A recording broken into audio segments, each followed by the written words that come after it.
Personal finance opinions YouTube channel में एक और इंटरेस्टिंग वीडियो में आपको खुशामदीद।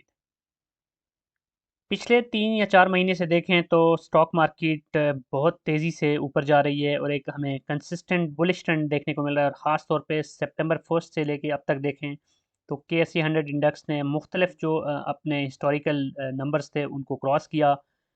जो 2017 का हाईएस्ट था उसको ब्रेक किया और अब 57,000 जो कि हिस्टोरिकली हाईएस्ट है KSE 100 इंडेक्स का, वहाँ तक पहुँच चुका है।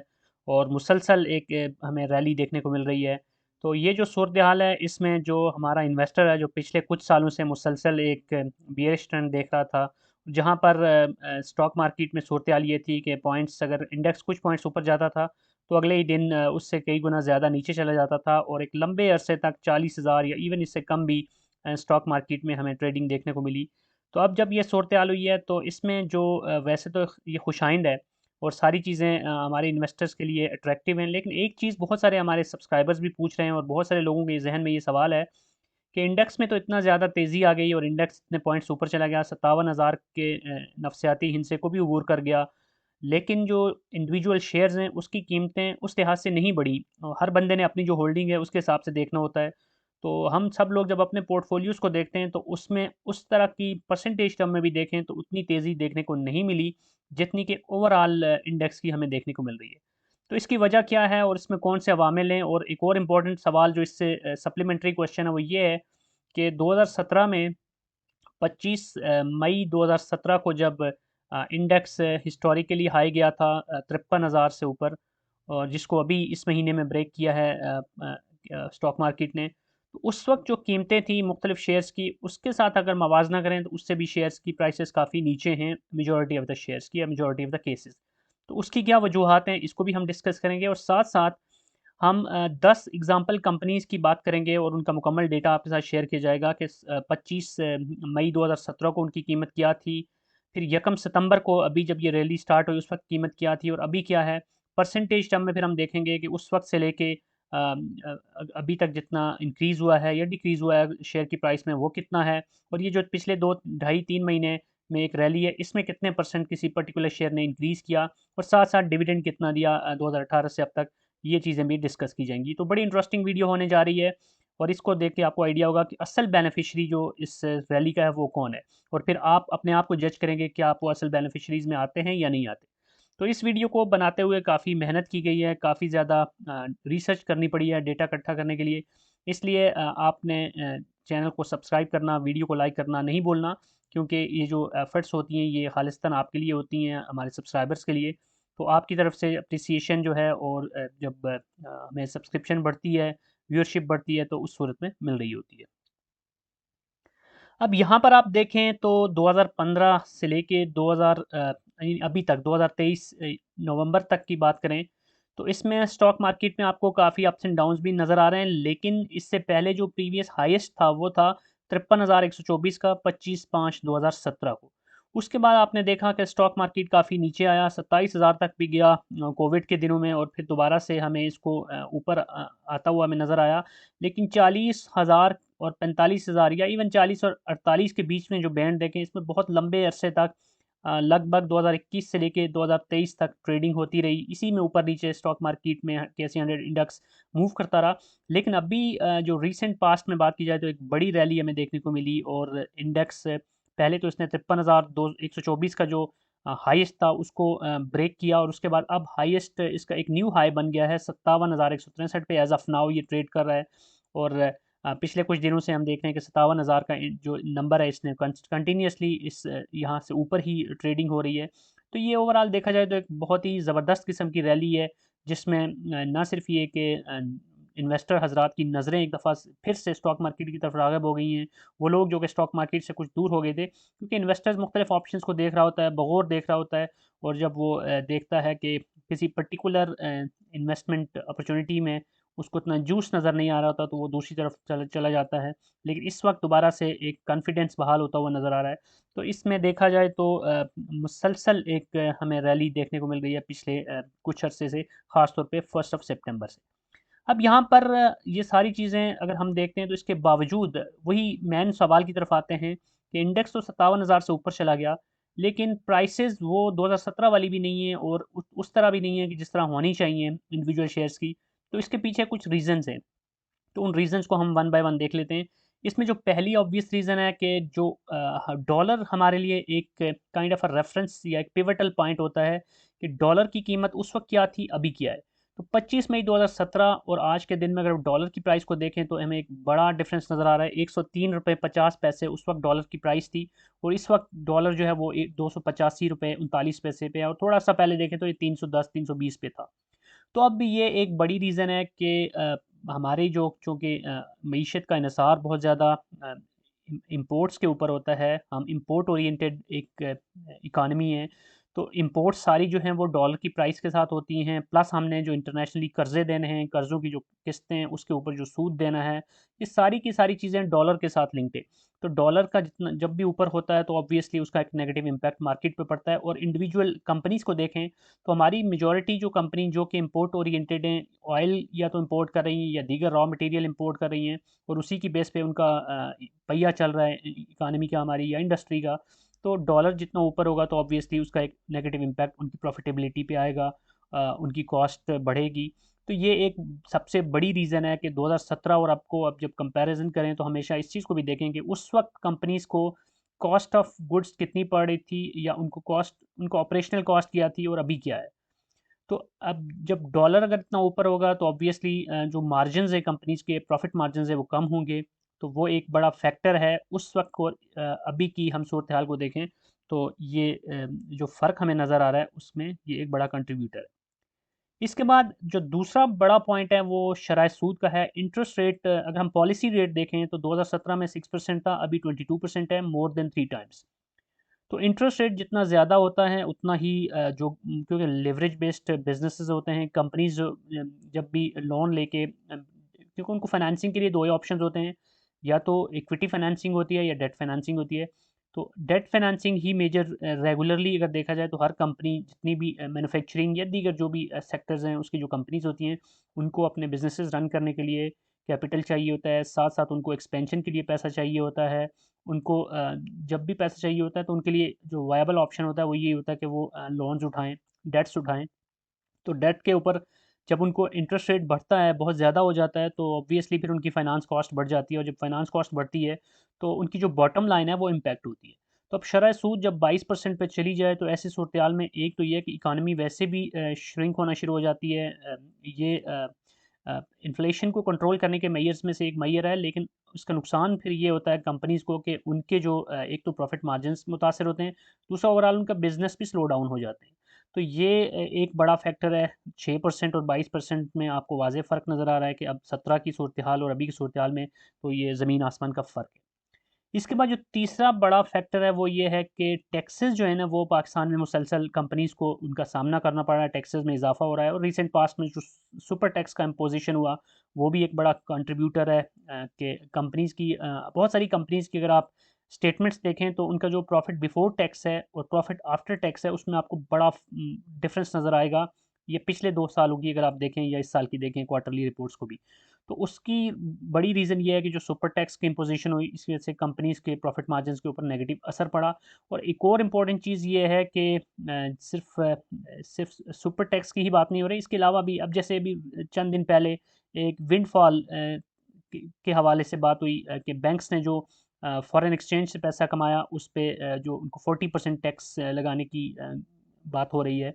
आल्दो के वो कोर्ट में जाने की बातें हो रही हैं, लेकिन इन जनरल अगर बात की जाए तो अगर ये 40% मज़ीद उनके ऊपर उस प्रॉफिट के ऊपर टैक्स लग जाता है जो कि उन्होंने फॉरेन करेंसी एक्सचेंज की बेसिस पे कमाया, तो वो एक और एग्जांपल आपके सामने है कि किस तरह इस तरह के टैक्सेस जो हैं ये लीथल साबित हो रहे हैं बिजनेस के लिए, और उनके लिए मुश्किल हो रहा है कि वो अपनी प्रॉफिटेबिलिटी गेन कर सकें। इसके बाद एक और बड़ी रीज़न स्टॉक मार्केट की जो मौजूदा सूरत हाल है 2017 के मुकाबले में इंडेक्स का पॉइंट ज़्यादा होने के बावजूद उतनी अच्छी क्यों नहीं है, उसमें ये ऑब्वियस रीज़न ये है कि जो हमारे यहाँ इन्वेस्टर होता है वो फॉरेन इन्वेस्टर होता है या लोकल इंडिविजुअल इन्वेस्टर होता है, या फिर जो मेजर एक चंक होता है वो फंड्स की इन्वेस्टिंग होती है, जो डिफरेंट म्यूचुअल फंड्स होते हैं उन्होंने कितनी होल्डिंग कर रखी है, क्योंकि म्यूचुअल फंड्स अपने पैसे को रोटेट करते रहते हैं। जब उनको स्टॉक मार्केट में लुक्रेटिव ऑप्शन नज़र नहीं आ रहे होते तो वो उस पैसे को कहीं और लगा लेते हैं, फिक्स्ड जो डिपॉजिट्स हैं उसकी तरफ या दीगर जो इन्वेस्टमेंट एवेन्यूज़ हैं उनकी तरफ अपने पैसे को डाइवर्ट कर देते हैं। और साथ साथ जो इंश्योरेंस की कंपनीज़ हैं उनकी भी होल्डिंग्स का यही सिचुएशन होती है। जब इंश्योरेंस फंड्स और फॉरेन इन्वेस्टर्स का रुझान स्टॉक मार्केट की तरफ कम हुआ पिछले कुछ अरसे में, तो उसका एक बड़ा असर ये पड़ा कि मार्केट कैपिटल बहुत तेज़ी से डिप्लीट हुआ। तो 2017 के मुकाबले में अभी जो मार्केट कैपिटल है और उसमें जो फॉरेन इन्वेस्टर है उसका अगर हम चंक देखें तो वो सिग्निफिकेंटली कम हुआ है। तो ये वो रीज़न्स हैं जिसकी वजह से स्टॉक मार्केट में हमें वो तेज़ी या वो गहमा-गहमी इसके बावजूद कि इंडेक्स इतना ऊपर चला गया नज़र नहीं आ रही। इस वीडियो को स्पॉन्सर किया है marketswaves.com ने, जो कि पाकिस्तान स्टॉक मार्केट में मुख्तलिफ सेक्टर्स की टॉप 100 कंपनीज के टेक्निकल एनालिसिस के हवाले से एक बेहतरीन प्लेटफॉर्म है। marketswaves.com इलियट वेव प्रिंसिपल को यूज़ करता है, जो कि वर्ल्ड वाइड टेक्निकल एनालिसिस के हवाले से एक बेहतरीन टूल कंसिडर किया जाता है। marketswaves.com पाकिस्तान स्टॉक मार्केट में KSE 100 इंडेक्स में लिस्टेड टॉप 100 कंपनीज के हवाले से आपको बेहतरीन टेक्निकल डेटा फ्राहम करता है, और इसकी बेसिस पे आप मुख्तलिफ टाइम फ्रेम्स के अंदर एनालिसिस करके बेहतरीन स्टॉक्स का इंतखाब कर सकते हैं और अपनी ट्रेड्स को कामयाब बना सकते हैं। इस प्लेटफॉर्म्स के ऊपर डिफरेंट प्लान्स हैं जिसके मुताबिक आप अपनी जो भी रिसर्च है वो यहाँ पे कर सकते हैं और बेहतर पोजीशन बना सकते हैं। एग्जांपल के तौर पे अगर आप यहाँ पे OGDC को देखें तो इसका जो प्राइमरी ट्रेंड है as of now based on Elliott wave principle वो बियरिश है, और साथ साथ जो एक्सपेक्टेशंस हैं वो भी यहाँ पर और जो रिकमेंडेशंस हैं वो भी आपके साथ डिटेल में शेयर की जाती हैं। इस प्लेटफॉर्म को यूज़ करके आप अपनी ट्रेड्स को सक्सेसफुल बना सकते हैं और एक कामयाब ट्रेडर के तौर पे पाकिस्तान स्टॉक मार्केट में अच्छा पैसा बना सकते हैं। अब एक और जो बात है वो ये है कि जो दरामद यानी इंपोर्ट के हवाले से मुश्किलात हैं कंपनीज़ को, और सर्कुलर डेट में जो इजाफा है ये भी एक बहुत बड़ा फैक्टर है बिजनेसेस के जो परफॉर्मेंस है उसको कम करने के लिए या उनकी परफॉर्मेंस को डिग्रेड करने में। दरामदी मुश्किलात में ये है कि एलसीज़ को खोलने में कंपनीज़ को मुश्किलात पेश आ रही हैं, डॉलर्स की अदम दस्तयाबी, और फिर जो रेगुलेटरी मेजर्स हैं वो काफ़ी स्ट्रिक्ट हैं एज़ ऑफ़ नाउ। और अभी रिसेंट पास्ट की ख़ास तौर पे बात करें तो उसमें कंटेनर्स जो है ना वो एलसीज़ ना खुलने की वजह से फँसे हुए थे। प्लस कंपनीज़ को बहुत मुश्किल होता है, फॉरेन इन्वेस्टर है ख़ास तौर पे तो उसको पैसा बाहर ले जाने में मुश्किलात का सामना करना पड़ रहा है। फिर सर्कुलर डर्ट की तो हमेशा से एक प्रॉब्लम रहती है, और उसकी वजह से बहुत बड़ी-बड़ी कंपनीज़ पावर सेक्टर हो गया, ऑयल एंड गैस हो गया, ऑयल एंड गैस मार्केटिंग हो गया, और कुछ दीगर सेक्टर्स हैं तो उसकी जो कंपनीज़ हैं वो इस एक क्राइसिस का शिकार रहती हैं, क्योंकि उनके पास लिक्विडिटी प्रॉब्लम होती है सर्कुलर डर्ट की वजह से। तो ये कुछ मोटी-मोटी रीज़न्स हैं जिसकी वजह से स्टॉक मार्केट की परफॉर्मेंस में हमें बावजूद इसके कि इंडेक्स ऊपर गया तो वो जूस नज़र नहीं आ रहा जो कि माज़ी में था या जो हम एक्सपेक्ट कर रहे थे। अब एक और इम्पॉर्टेंट यहाँ पे थोड़ी-सी टेक्निकल बात है, कोई इतनी उसमें रॉकेट साइंस नहीं है, वो समझने की चीज़ है, जो बहुत सारे हमारे इन्वेस्टर को समझ में नहीं आ रही होती। कि केएसई 100 इंडेक्स के जो पॉइंट्स हैं, हम उसको देख रहे होते हैं कि इंडेक्स किस नंबर पे है, कहाँ तक पहुँच गया। लेकिन याद रहे कि स्टॉक मार्केट में सिर्फ केएसई 100 इंडेक्स की ही कंपनीज़ नहीं हैं, उसमें और भी बहुत सारी कंपनीज़ हैं। तो ज़रूरी नहीं कि आपकी जो पोर्टफोलियो में होल्डिंग है, वो सारी केएसई 100 इंडेक्स की ही कंपनीज़ की हो सकता है आपने कुछ कंपनीज़ केएसई 100 इंडेक्स से बाहर की ली हुई हों। क्योंकि केएसई 100 में तो सिर्फ 100 कंपनीज़ हैं, और ओवरऑल देखा जाए तो हमारे स्टॉक मार्केट में 100 कंपनीज़ तो नहीं है, इससे 4 गुना 5 गुना ज़्यादा कंपनीज़ हैं। और एक और पॉइंट ये भी ज़हन में रखने का है कि मुख्तलिफ कंपनीज़ की एक अपनी वेटेज होती है कि वो कितने पॉइंट्स डाल रही होती हैं केएसई 100 इंडेक्स में। जब किसी दिन हम कहते हैं कि इंडेक्स आज 300 पॉइंट ऊपर चला गया, तो उसमें आप अगर जाकर मुख्तलिफ पोर्टल्स होते हैं उन पे आप देख सकते हैं कि इसमें मेजर कंट्रीब्यूटर कौन से। हो सकता है 2-4 कंपनीज़ ऐसी हों कि जिन्होंने मेजर कंट्रीब्यूशन डाली और उस दिन इंडेक्स ऊपर चला गया, लेकिन बहुत सारी ऐसी कंपनीज़ हों जो कि नेगेटिव रही हों, लेकिन उनका जो वेटेज है वो कम है। इसलिए इंडेक्स की जो मूवमेंट है वो कुछ और बता रही होगी, और इंडिविजुअल शेयर्स की मूवमेंट आपको उससे मैच करती हुई नज़र नहीं आ रही होगी। तो ये बहुत सारी चीज़ें जो आपने देखनी होती हैं, सिर्फ इंडेक्स को ये देख लेना कि इंडेक्स 400 पॉइंट ऊपर है, इट डज़न्ट मीन कि आपकी हर कंपनी 400 पॉइंट ऊपर होगी, एंड वाइस वर्सा भी नहीं होगा कि इंडेक्स नीचे है तो सारी कंपनीज़ नीचे होंगी। अब हम इस चीज़ को मज़ीद वाज़ेह करने के लिए 10 कंपनीज़ एग्ज़ाम्पल कंपनीज़ का डेटा लेते हैं और ये देखते हैं कि 25/5/2017 जबकि इंडेक्स हाईएस्ट पे था माज़ी के 53,124 पे, और फिर हम देखते हैं कि 1 सितंबर 2023 को उस पर्टिकुलर कंपनी के शेयर की प्राइस क्या थी और अभी की प्राइस क्या है, और फिर हम ये देखेंगे कि 1 सितंबर से लेके अभी की डेट में, यानी अभी जो रीसेंट रैली है इसमें कितने परसेंट इंक्रीज़ या डिक्रीज़ हुआ उस पर्टिकुलर कंपनी के शेयर की प्राइस में। और फिर ये देखेंगे कि 25 मई 2017 जो कि प्रीवियस हाई था, उससे लेके अब तक उस कंपनी के शेयर की प्राइस में कितना अप एंड डाउन आया परसेंटेज टर्म में। और फिर ये भी देखेंगे कि इस टेन्योर के बीच में 2018 से लेके अब तक कितना पे आउट उस कंपनी ने दिया। तो ये डेटा जस्ट एक रेफरेंस के तौर पे है, जो कंपनीज 10 इसमें शामिल की गई हैं। It's not a buy sell call for this company. और कंपनीज का डेटा आप देखेंगे, मुख्तलिफ कंपनीज का देख सकते हैं, तो उसमें आपको फ़र्क नज़र आएंगे। लेकिन ये जस्ट एक आपको ये प्रूव करने के लिए है कि इस पर्टिकुलर पीरियड के दौरान कैसे कंपनीज की share prices up and down गई हैं। और बहुत सारी कंपनीज जो पिछले 3 महीने में अच्छा खासा सितंबर से लेके अब तक 2.5-3 महीने में ऊपर चली गई हैं। तो फिर मैं आखिर में ये कंक्लूड करने की कोशिश करूँगा कि इस सारी सिचुएशन में एक्चुअल बेनिफिशियरी एक्चुअल वो बंदा कौन है या वो लोग कौन है जो कि फ़ायदा उठा रहे हैं। अब मीज़ान बैंक एक बड़ा पॉपुलर इन्वेस्टमेंट ऑप्शन होता है शरिया कंप्लाइंट बैंकिंग सेक्टर में से, जो चंद ही कंपनीज़ हैं उसमें से एक। और इसको अक्सर लोग हमेशा अट्रैक्टिव ऑप्शन के तौर पे ले रहे होते हैं, और इसका बिज़नेस भी बहुत तेज़ी से ग्रो कर रहा है। इसका जो ब्रांचेस का नेटवर्क है वो इंक्रीज़ हो रहा है, इसके पास जो डिपॉजिट्स हैं उसमें सिग्निफिकेंट इंक्रीज़ हो रही है, इसकी प्रॉफिटेबिलिटी बढ़ रही है। तो उस पॉइंट ऑफ व्यू से एक अच्छा ऑप्शन है। तो अब इसको हम सबसे पहले एग्जांपल के तौर पे देखते हैं कि 25/5/2017 जबकि इंडेक्स हाईएस्ट पे था माजी के, उस वक्त इसके शेयर की प्राइस राउंड करके देखें तो 53 रुपये थी। और 1 सितंबर 2023 यानी अभी जो रैली शुरू हुई, इसके स्टार्ट पे इसकी जो प्राइस थी वो थी 115 रुपये 79 पैसे। और अभी आज ऑफ नाउ जब मैं ये वीडियो बना रहा हूँ तो इसके शेयर की प्राइस है 145 रुपये 80 पैसे। तो अब ये परसेंटेज टर्म में आप देखें कि 1 सितंबर जब रैली स्टार्ट हुई उससे लेके अब तक की डेट में इसका ऑलमोस्ट 26% का इंक्रीज़ हो चुका है 2.5 महीने में। और अगर हम देखें 25/5/2017 से आज तक, तो ये तकरीबन 175% इंक्रीज़ हो चुका है। तो ये आप एग्जांपल लेके देख सकते हैं कि कितना सिग्निफिकेंट इंक्रीज़ हुआ है इस कंपनी के शेयर की प्राइस में अभी रिसेंट जो रैली है उसके अंदर, और ओवरऑल 25/5/2017 से लेके अब तक। और पे आउट्स की अगर बात करें तो इस बीच में 2018 से लेके अब तक की डेट में इसने लगभग 280 रुपये का कैश डिविडेंड दिया, और साथ साथ 55% बोनस शेयर्स भी दिए हैं मुख्तलिफ अदवार में। तो इसको देख के आपको आइडिया होगा कि एक तो बोनस शेयर जो मिले हैं ज़ाहिर है वो अभी तो नहीं मिले, बीच बीच में मिलते रहे, तो उसका एक अपना कंपाउंडिंग का इम्पैक्ट आता है, इफेक्ट आता है। शेयर की टोटल जो नंबर ऑफ़ शेयर्स होते हैं शेयर होल्डर के बाद वो भी बढ़ जाते हैं। और फिर जो डिविडेंड है वो फिर टोटल नंबर ऑफ़ शेयर्स पे मिल रहा होता है वो भी ज़्यादा हो जाता है। तो ओवरऑल देखा जाए तो ये आपको आइडिया होगा कि इसमें इस पर्टिकुलर केस में एक्चुअल बेनिफिशियरी वो लोग हैं जिन्होंने एक लंबे अरसे से शेयर को होल्ड कर रखा है इस कंपनी के। अब जो दूसरी कंपनी है वो है हबको, जो कि पावर सेक्टर की एक बड़ी कंपनी है। इस केस में आप देखें तो 2017 के मुकाबले में अभी की जो प्राइस है वो इसकी डाउन है, 133 रुपये थी उस वक्त 25/5/2017 को, अभी इसकी जो प्राइस है वो 115 रुपये 50 पैसे। और यकम सितंबर को देखें तो 79 रुपये 83 पैसे भी थी। अब यकम सितंबर और अभी का मवाजना करें तो इसका 44.6 यानी सिग्निफिकेंट इंक्रीज 2.5 महीने में तकरीबन 45% का इसने गेन दे दिया अपने शेयर होल्डर्स को। लेकिन सितंबर 2000 मई 2017 के मुकाबले में देखें तो बहरहाल 13% डाउन है। लेकिन ये जहन में रखें कि इसने 50-51 रुपये के लगभग डिविडेंड भी दिया है 2018 से लेके अब तक, तो वो काफ़ी हद तक उसको ऑफसेट कर देता है।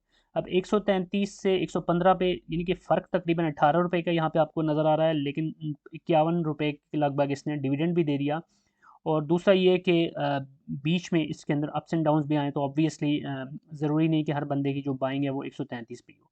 तो अब ये जो सेकंड एग्जांपल है ये थोड़ा सा मुख्तलिफ है मीज़ान बैंक के मुकाबले में, कि यहाँ पर आपको 5 सालों में देखें, जो पिछला हाईएस्ट था उसके मुकाबले में अभी हाईएस्ट, यानी इंडेक्स उससे ऊपर चला गया लेकिन शेयर की प्राइस नीचे है।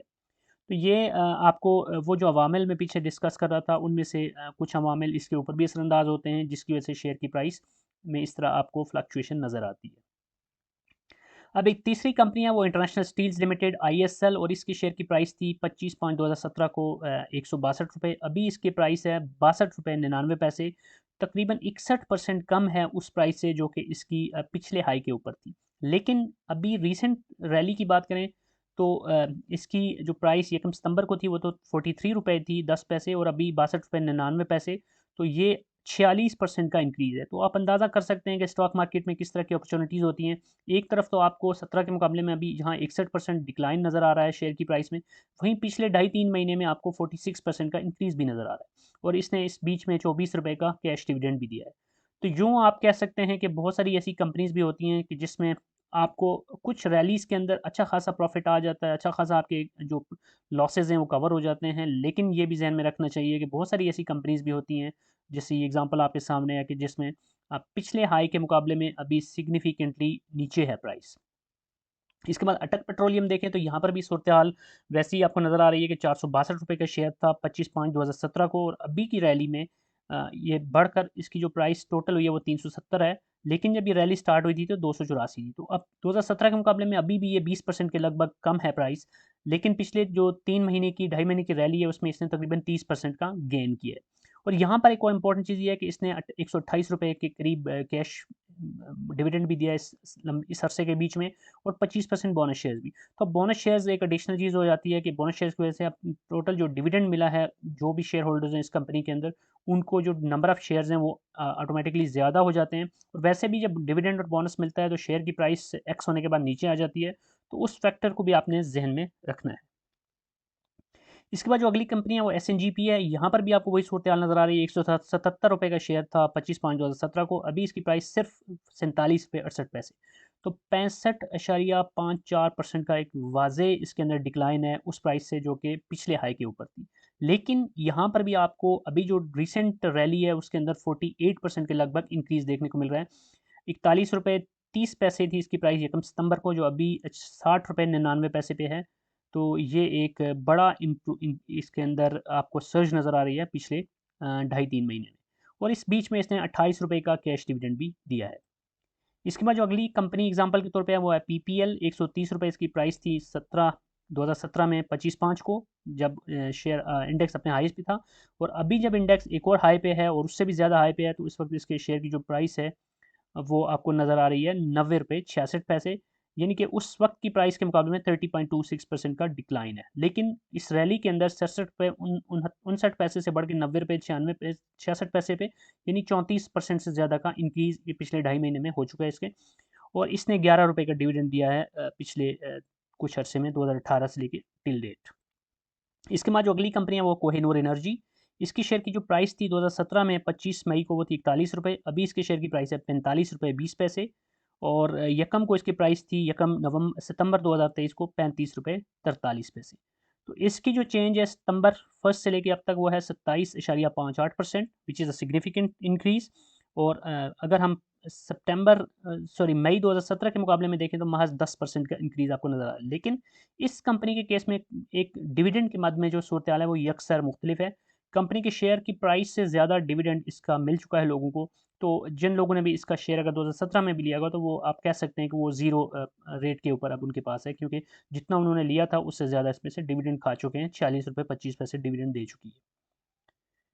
इसके बाद जो अगली कंपनी है वो मैपल लीफ ₹116 की हुआ करती थी 25/5/2017 को, अभी इसकी प्राइस महज़ ₹42.14 है, यानी 66 या 67% के करीब डिक्लाइन आ चुका है।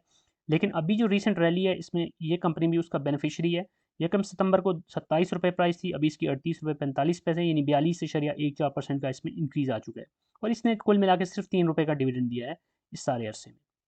उसके बाद जो अगली कंपनी है वो बेस्ट वे सीमेंट ₹264 का हुआ करता था, जब 25/5/2017 को इंडेक्स हाईएस्ट पे था उस वक्त के, तो उस वक्त की बात कर रहा हूँ। और अभी इसके शेयर की प्राइस ₹185 है। इस कंपनी का जो शेयर प्राइस था यकम सितंबर 2023 को वो थी 152, और अभी जो 185 है, तो ये बनता है 21.13% का increase in the previous 2.5 month और ऑलमोस्ट 3 मंथ्स। और अगर 2017 के मुकाबले में अभी देखें तो ये तकरीबन 30% के डिक्लाइन पे है। और यहाँ पर इंटरेस्टिंग चीज़ ये है कि इसने ₹83 का डिविडेंड दिया है 2018 से लेके अब तक।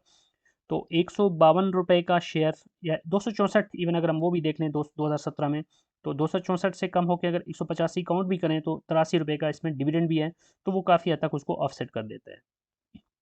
इसके बाद जो आखिरी कंपनी है इस लिस्ट में वो है फेरोज़, फार्मास्यूटिकल सेक्टर की कंपनी। ₹261 इसकी प्राइस थी 2017 में 25/5 को, और अभी इसके शेयर की प्राइस है ₹211.50।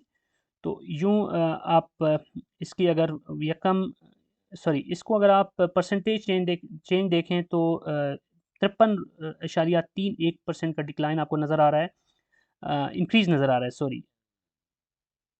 1 सितंबर से लेके अब तक की मैं बात करूँ तो 137 से बढ़ के 211 पे, तो 53.31% का इंक्रीज़ है, जो कि एक सिग्निफिकेंट इंक्रीज़ है। यहाँ पर जितने भी आप लिस्ट में देख रहे हैं उसमें ये जो पिछले ढाई महीने में इंक्रीज़ है, यानी 1 सितंबर से आज की डेट यानी 20 नवंबर तक, तो सबसे जो ज़्यादा इंक्रीज़ इस लिस्ट में है वो आपको इसी कंपनी के शेयर में नज़र आ रहा है, 53.3%।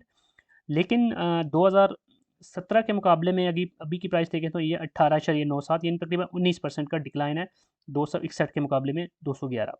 लेकिन यहाँ पर बहुत इंटरेस्टिंग चीज़ ये भी है कि इस कंपनी ने 40% बोनस शेयर्स भी दिए हैं 2018 से लेके अब तक। तो वो एक मेजर कंट्रीब्यूटर है कि इसका जो कैश पर शेयर 25 रुपये का डिविडेंड है, तो वो जो बोनस शेयर्स हैं उसको भी अगर मिला के देखें तो ये एक सिग्निफिकेंट अमाउंट बनती है जो कि शेयर होल्डर्स को मिल चुकी है। अब ये सारी जो एनालिसिस है या जो डेटा है आपके सामने रखने का मकसद ये है कि हम ये जांचने की कोशिश करें कि एक्चुअल बेनिफिशियरी कौन है। मैं हमेशा कहा करता हूँ कि पाकिस्तान स्टॉक मार्केट में इन्वेस्टमेंट में एक्चुअल बेनिफिशियरी वही होता है जो कि कंसिस्टेंट होता है और लॉन्ग टर्म अपने शेयर को होल्ड करता है। तो अब लॉन्ग टर्म में जो होल्ड करते हैं, और ख़ास तौर पे अभी की अगर रैली की बात करें तो अब एग्जांपल के तौर पे वो लोग के जिन्होंने शेयर्स पहले से लेके रखे हुए थे इस रैली के आने से पहले, तो उनके शेयर्स की प्राइस तो सिग्निफिकेंटली बढ़ गई हैं। लेकिन वो लोग जो कि रैली के बाद में इन हुए होंगे तो फ़ायदा तो वो भी उठा सकते हैं और उठा रहे हैं, लेकिन उनका फ़ायदा या उनका प्रॉफिट मार्जिन उतना नहीं होता, उनका कैपिटल गेन उतना नहीं होता। मैं एक छोटी सी एग्जांपल आपके सामने रखता हूँ कि मैंने हपको जो लिया था वो 66 रुपये पे लिया था। इस वक्त हपको के शेयर की प्राइस 115 रुपये 50 पैसे है। तो आप अंदाज़ा कर सकते हैं कि 66 रुपये पे लेने वाले शख्स को ज़्यादा फ़ायदा होगा या वो लोग के जिन्होंने अभी कुछ अर्सा पहले 105, 110 या इवन 90 से ऊपर लिया होगा। तो फ़ायदा तो उनको भी है, प्रॉफिट तो उनका भी हो रहा है, कैपिटल गेन को उनको भी मिल रहा है, डिविडेंड उनको भी मिल रहा है। लेकिन वो लोग जिन्होंने इसको पहले से लेके रखा हुआ था, मुश्किल वक्त में कि जब सूरत हाल अच्छी नहीं थी उस वक्त भी होल्ड करके रखा हुआ, तो वो ज़्यादा फ़ायदे में। तो आप यहाँ से जांच सकते हैं कि अब बहुत सारे लोग ऐसी भी बातें करेंगे कि अभी जो इंडेक्स है वो मैनिपुलेटेड है, या जो इस वक्त इंडेक्स में रैली है शायद ये आर्टिफिशियल है, इन्फ्लेटेड है, या इसको मुख्तलिफ रंग दिए जा सकते हैं। लेकिन बहरहाल जो इन्वेस्टर होता है वो नंबर से खेल रहा होता है। तो नंबर्स आपके सामने अगर रखें तो उसमें आपको ऑब्वियस नज़र आ रहा है कि जो भी लोग इस रैली से पहले, यानी कि ऑलरेडी जब चीज़ें चल चुकी होती हैं, तो उसके बाद अगर आप उसमें एंटर करते हैं तो आपको उसमें उतना जूस नहीं मिल रहा होता जितना उन लोगों को मिल रहा होता है जो कि पहले से उसमें इन्वेस्टेड। तो अगर आपने पुराने वक्तों में शेयर्स के अंदर इन्वेस्ट कर रखा था या आपने इस रैली से पहले इन्वेस्ट कर रखा था तो ऑब्वियसली आपके अच्छे कैपिटल गेन होंगे और आपका पोर्टफोलियो इस वक्त ग्रीन नज़र आ रहा होगा। लेकिन अगर आपने रैली शुरू होने के बाद या बहुत ज़्यादा देख देख कर कि अब मज़ीद शायद नीचे जाएगा, र्यूमर्स के डर से लेट आपने एंट्री की, तो फिर उस सूरत में आपकी जो प्रॉफिट्स हैं या जो आपकी प्रॉफिटेबिलिटी है वो भी उतनी ही कम होगी। तो आई होप कि ये इन्फॉर्मेशन, ये जो डेटा है इस वीडियो में जो आपके साथ शेयर किया गया और जो एनालिसिस है ये इंटरेस्टिंग लगा होगा और यूज़फुल होगा। कोई भी क्वेश्चन है, फीडबैक है तो आप कमेंट सेक्शन में लिख सकते हैं, और अगर आपको ये वीडियो पसंद आई है तो चैनल को सब्सक्राइब करना, वीडियो को लाइक करना, बेल आइकन को प्रेस करना मत भूलिएगा। Thank you very much.